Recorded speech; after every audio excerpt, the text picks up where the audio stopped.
Bonjour les enfants. Alors aujourd'hui, quand je dis aujourd'hui, cette fois-ci, c'est une vidéo qui concernera jeudi 9 avril. Nous allons aborder une vraie nouveauté, quelque chose de très important. Ça va être le bilan de tout ce qu'on a appris sur la division ces derniers jours et ces dernières semaines. Donc je vais vous demander de faire pause chaque fois que vous avez besoin de temps pour réfléchir. Et surtout, n'hésitez pas à regarder plusieurs fois cette vidéo parce qu'il y aura beaucoup d'informations et beaucoup d'éléments très importants à comprendre. Alors on va découvrir qu'on va laisser tomber notre technique et on va venir à la vraie technique de la division. Cette technique-là comporte des inconvénients, c'est-à-dire qu'elle nous fait rencontrer des soucis et je vais vous en faire la démonstration. Alors imaginons qu'on ait 483 euros et qu'on veuille les partager entre 7 personnes. Alors si je pose par exemple comme ça, je me dis que ce sont des euros, je fais 483,00 divisé par 7. Je regroupe 4 est plus petit que 7, 1 point, 2 points, 1 point, 2 points, pour la partie entière de chiffres. Alors dans 48, j'ai 7 fois 6, ce qui me fait 42. Il me reste 6. J'abaisse le 3. Et dans 63, j'ai 7 fois 9, ce qui me fait 63. Et il me reste 0. Donc voilà l'un des premiers inconvénients de cette technique-là. C'est que ici, on s'est embêté à faire des pointillés, parce qu'on s'est dit ce sont des euros. On s'est embêté à faire des pointillés, et il n'y en avait pas besoin, tout simplement. On ne va pas continuer à abaisser le 0, on voit bien qu'il n'y a pas de reste, c'est fini. Donc on aurait tout de suite pu poser la division ainsi, avec les deux chiffres au quotient, se dire que j'ai 7 fois 6, ce qui me fait 42, je ne prends pas la règle pour aller plus vite, il me reste donc 6, j'abaisse le 3, et ici j'ai 7 fois 9, ce qui fait 63, et c'est fini, il reste 0. Donc voilà l'un des premiers inconvénients de cette technique. Des fois, on s'embête à faire ces pointillés pour rien. Ensuite, voici un deuxième inconvénient de la technique. C'est que parfois, on a le cas contraire. Admettons qu'on ait 127 euros et que l'on veuille les partager entre 4 personnes. Alors, 1 étant trop petit, je regroupe. 1 point, 2 points, donc 2 chiffres au quotient. Alors, dans 12, j'ai 4 fois 3, ce qui me fait 12, et il me reste 0. J'abaisse le 7. Dans 7, j'ai 4 fois 1, ce qui me fait 4. Et ici, il me reste 3. Et là, me voilà bien embêté. J'ai partagé 127 euros entre 4 personnes. Chaque personne reçoit 31 euros et il reste 3 euros. Mais je suis embêté parce que je me dis, ce sont des euros, je peux continuer à les partager. Donc, je suis obligé de recommencer si on ne connaît pas une autre technique que celle des pointillés. Donc, je dois recommencer la même division, mais en mettant les pointillés. Donc, c'est parti. 1 point, 2 points, 1 point, 2 points. Alors, dans 12, j'ai 4 fois 3, ce qui me fait 12. Je ne prends plus la règle pour aller plus vite. Il me reste 0, j'abaisse le 7. Ici, j'ai 4 fois 1, ce qui me fait 4. Il me reste 3. Et maintenant que je franchis la barrière, j'abaisse le 0 de la partie décimale. Je mets la virgule ici. Dans 30, j'ai 4 fois 7, ce qui me fait 28. Il me reste 2. 30 moins 28 reste 2. J'abaisse le 0. Et dans 20, j'ai 4 fois 5, ce qui me fait 20. Et ça y est, j'ai partagé, il me reste 0. Donc si je partage 127 euros entre 4 personnes, chaque personne reçoit 31,75 € et il ne reste rien. Bon, on voit bien que cette technique pose problème, dans le cas d'avant, ou alors dans ce cas-là, elle peut nous compliquer la vie. Donc, quand on partage un nombre entier, on va faire maintenant une nouvelle technique. C'est la même, mais elle va juste être présentée différemment, en fin de compte. Donc on repart toujours sur les 127 € et que l'on va partager, comme auparavant, hein, entre 4 personnes. C'est ce qui est marqué ici. Mais on va se dire qu'on n'a pas fait le test et qu'on ne sait pas s'il y a un reste ou pas. Mais on ne se pose pas la question. On ne sait pas si on aura besoin ou non des pointillés. On ne sait pas. Et ça va être l'avantage de la nouvelle technique qui va nous permettre de réussir à s'en sortir sans savoir en avance s'il y a un reste ou pas. Alors, 1 est plus petit que 4. Je regroupe. Et là, soyez très attentifs, c'est la nouveauté. Hein. Alors, dans 12, j'ai 4 fois 3, comme auparavant, ce qui me fait 12, et il me reste 0. J'abaisse le 7. Et là, je me dis, dans 7, combien de fois ai-je 4 4 fois 1, ce qui me fait 4, et il me reste 3. Alors, deux cas se présentent maintenant dans les divisions. Soit il reste 0, et la division est finie, soit il ne reste pas 0, et on a par exemple des euros, et on veut continuer à partager le reste. Donc on a besoin d'un nombre décimal. Alors, je fais une petite pause avec cette feuille-là, parce que je ne veux pas gribouiller dessus, parce que c'est mon propre, mais je prends la même division que j'ai préparée, regardez, c'est celle-ci.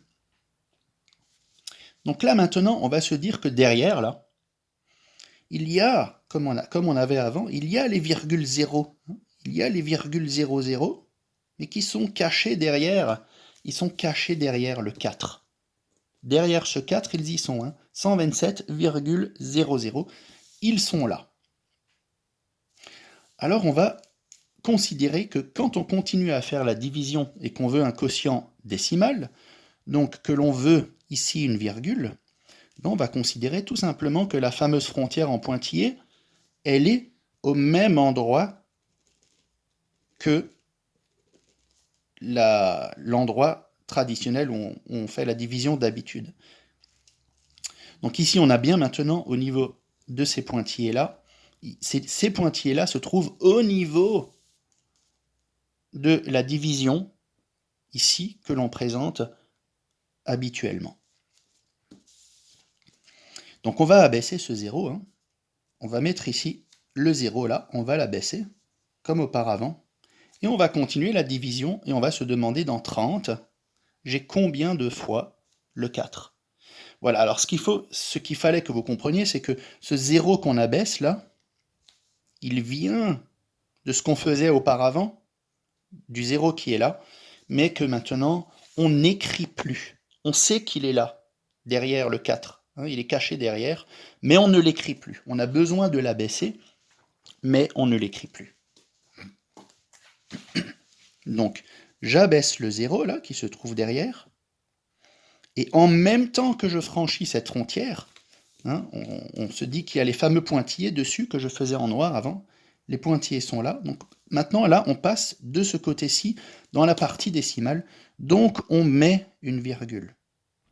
À partir du moment où on franchit cet endroit-là, on met la virgule au quotient. Dans 30, j'ai 4 fois 7, ce qui me fait 28. Je fais la soustraction. Il me reste 2.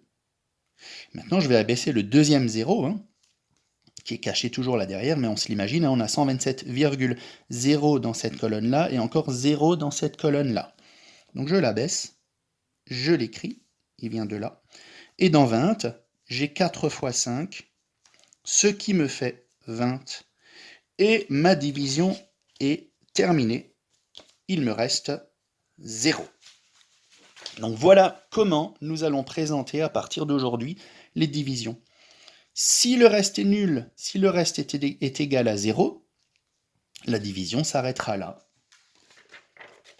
Tout simplement, comme on le faisait toujours avant. S'il ne reste pas 0, alors on continue la division en passant de l'autre côté de cette zone, donc en passant ici. Tout ça, c'est la partie décimale.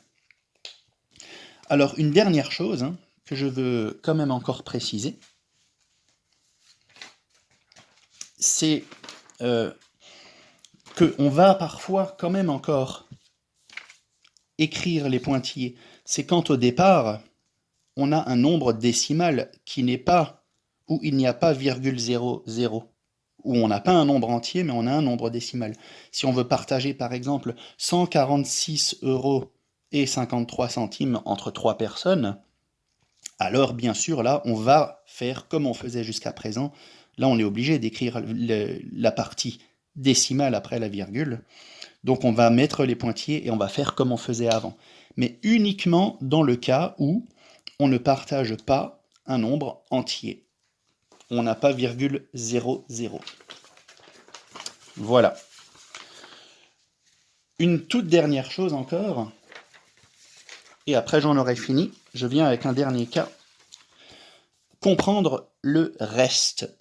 Imaginons avec ce dernier cas qu'on ait 227 euros et que l'on veuille les partager entre 3 personnes.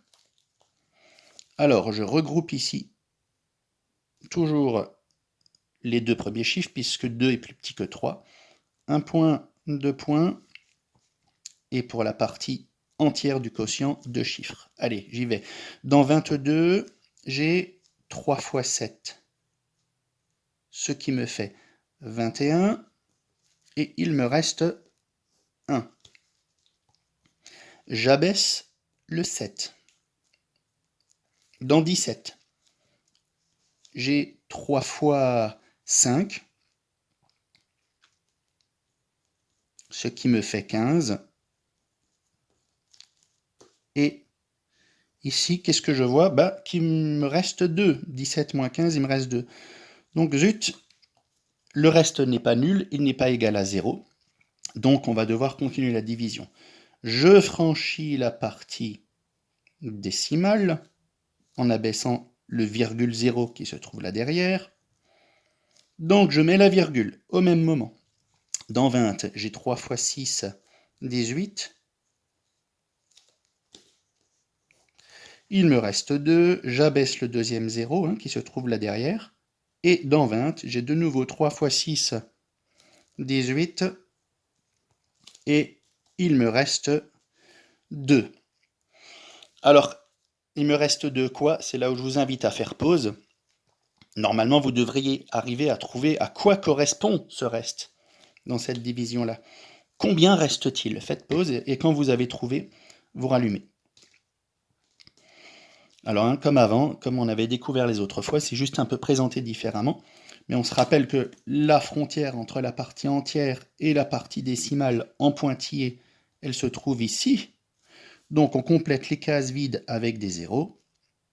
La virgule, elle est là, maintenant. Donc en fait, ici, il ne reste pas 2 euros, mais il reste 0,02 euros. Donc il reste 2 centimes. Voilà, n'oubliez jamais d'écrire la virgule ici quand vous franchissez cette partie-là. N'oubliez pas d'écrire la virgule et de compléter avec les zéros pour vraiment faire figurer le reste. J'ai vu dans vos devoirs que certains comprenaient, ils avaient compris que c'était 0,02, mais ils écrivaient juste le 2 là. Écrivez la virgule, complétez avec les zéros pour vraiment que le reste soit juste et qu'il soit significatif pour montrer que vous avez compris à quoi il correspond. Voilà, on va s'entraîner avec des cas comme ça aujourd'hui. Je vous souhaite bon courage et bon travail.